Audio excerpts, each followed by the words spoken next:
What's up, everybody? Welcome to BioS 3 Raw TV. Today, we're going to kind of revisit the Biggest Loser again.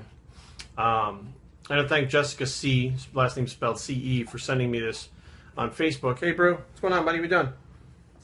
Yeah, I know. As soon as I start making, he could be asleep, completely asleep for like 10 hours.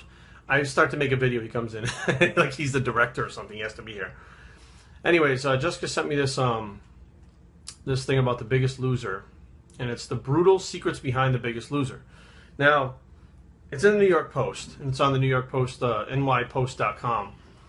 And I just want to go through some things here, because at first, like, if you read this at first glance, it makes it look like it's so super horrible, and, you know, it makes it look like it's... Let's just go through it. So it says that the 16th season finale will air on January 29th. Okay, viewership is up 7 million people, about 200,000 people in the audience per season. The show rakes in about $100 million annually in ad sales, and also stuff like cookbooks, DVDs, protein powders, clothing, etc. And it says, in this country, in America, two-thirds of the population is fat, overweight, or obese, which that's the appeal to people here. So they're talking about the lady who, her name is Kai Hibbard, whatever. I'm probably butchering her last name. Anyways, so she says, you know, this is her quote: "You just think that you're so lucky to be here, you don't have to question or complain about anything. Contestants are made to sign contracts giving away their rights to own storylines and forbidding them to speak badly about the show. Once selected, Hibbard was flown to LA, where she got to her hotel. She was greeted by a production assistant who checked her in and took away her key card. When not filming, she was to stay in her hotel room at all times. The hotel will report them if you leave your room." Hibbard says they assume they're going to talk to other contestants. Now, right off the bat, you sign a contract. Now, whether or not you read that contract fully is up to you. That's on you. If you were really smart, you would take that contract to a lawyer and say, what does this mean? How is this going to impact me? What impact is this going to have on me in the future when I, go to do this thing? And she says she feels so lucky to have been there. Now, you got picked to be on a TV show. You're signing a contract. You are essentially entering into a business relationship with this company. All emotional things aside, and weight gain and weight loss and fat and obese and all that stuff aside, you are entering into a business relationship. And there are rules in business, period. It's not about emotions. It's not about what you want.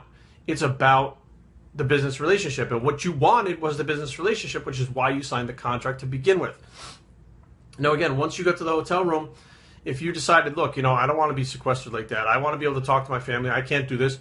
You simply fucking go back home. You quit it. You say, I'm done. I can't do it. Like they say straight in, it says, another competitor who spoke to the Post on the condition of anonymity says that the first check-in, a production assistant also took her cell phone and laptop for 24 hours. She suspected the computer was bugged. Like they bugged it. She suspected, but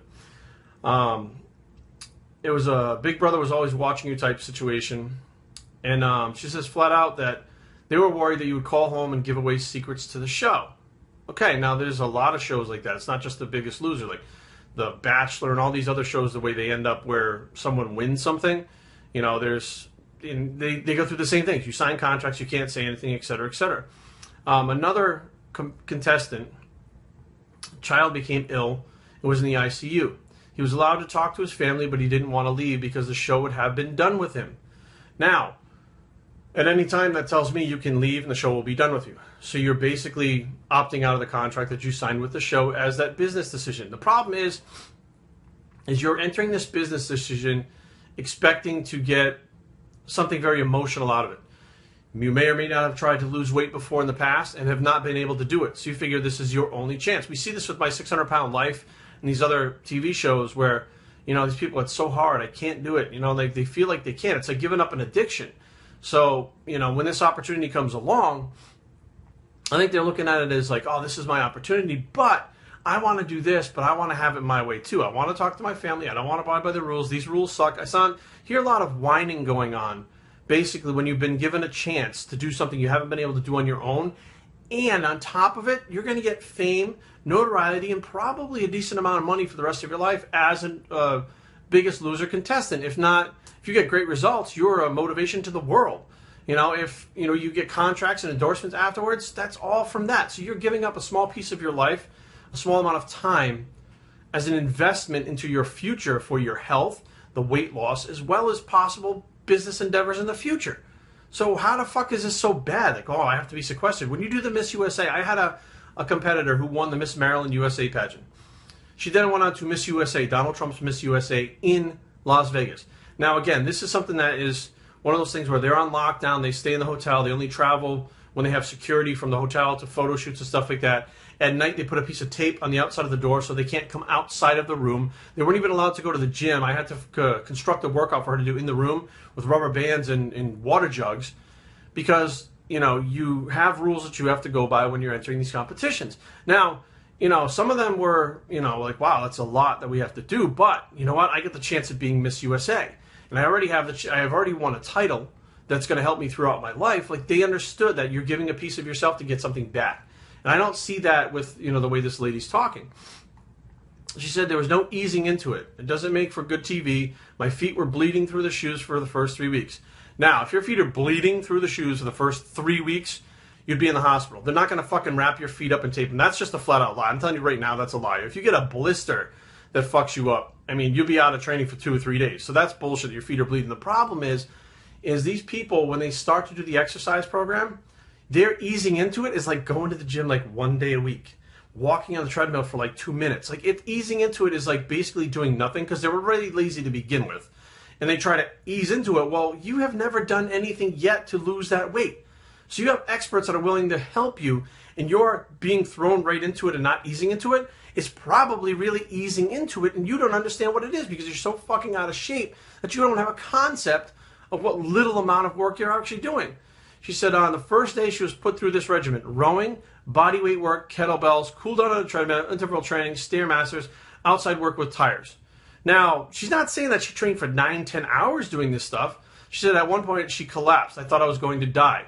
Well, you're fat and you're obese. Yes, when you do activity, that's going to happen. But yeah, I guarantee you the people on the show were giving you a minimal amount of activity. They're not trying to fucking kill you because they're liable for it. And also, they won't have a show. As out of shape as you were, you probably should have been in good enough shape to do that first assessment when you got there.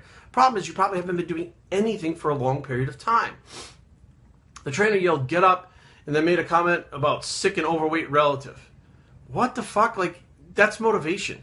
Having your hand held is gutting you. The reason why I'm saying this is the way this lady's talking is she's had her hand held and told it's okay, and she's been coddled and her ass kissed, and you know what? She's fucking fat. Like, that's what happened. You need someone to stick your foot in your ass sometimes.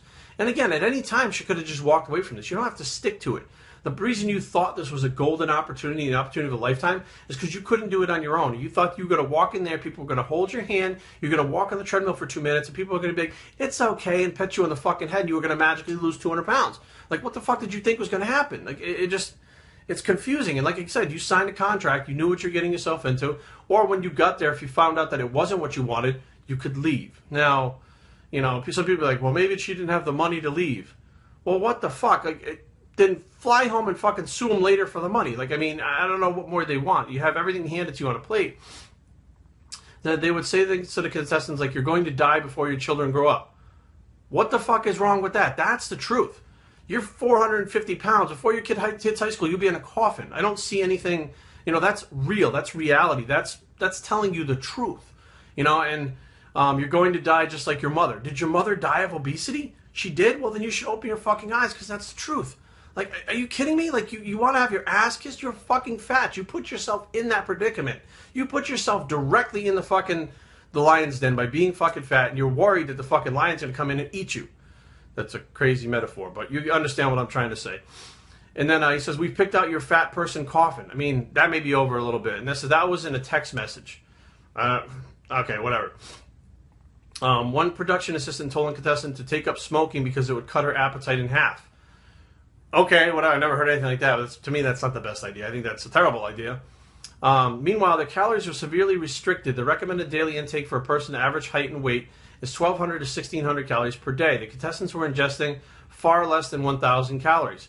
Now, I can guarantee you they didn't put them in there on the first day of 1,000 calories. I can guarantee you. But I can guarantee you those fuckers were hungry after the first day because they're eating fucking 9,000 calories, and when they put them on 5,000, these people don't even know how to count calories. That's why they are the way they are. So now how do they know? They may have wound up on 1,000 calories per day, which is probably still not the best way to go.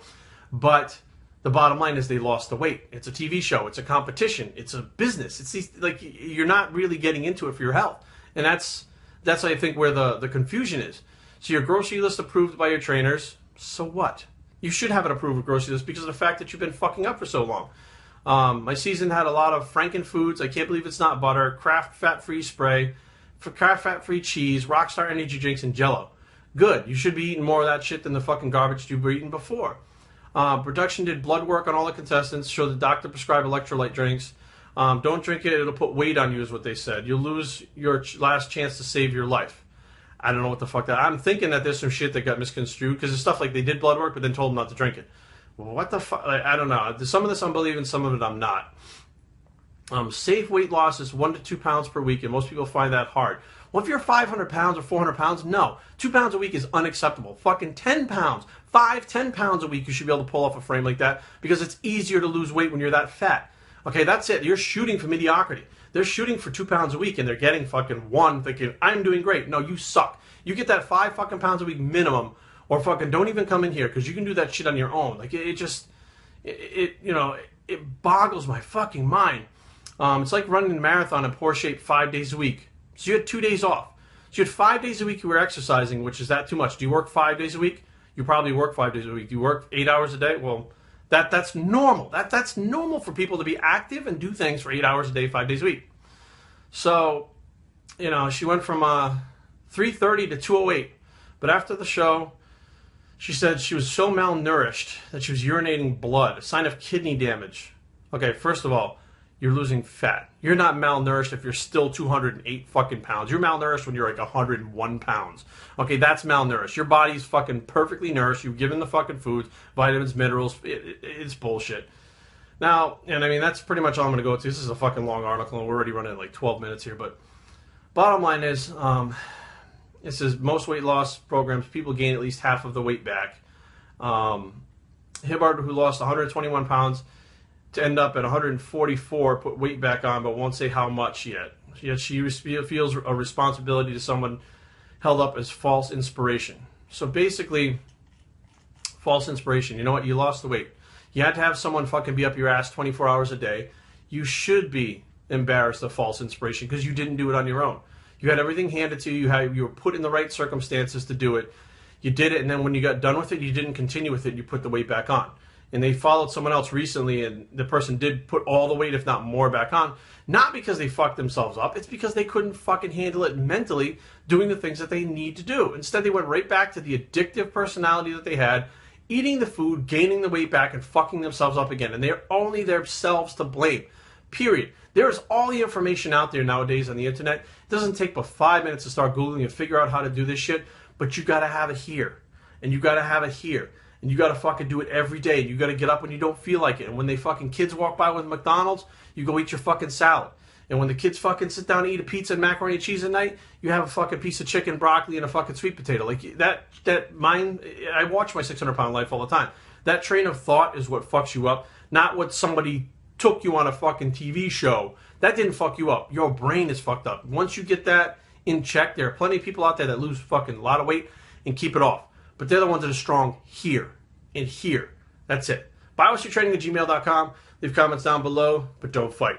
www.biostraining.com is a blog. It's the Biggest Loser Bicep, part 3, I think. And we're out.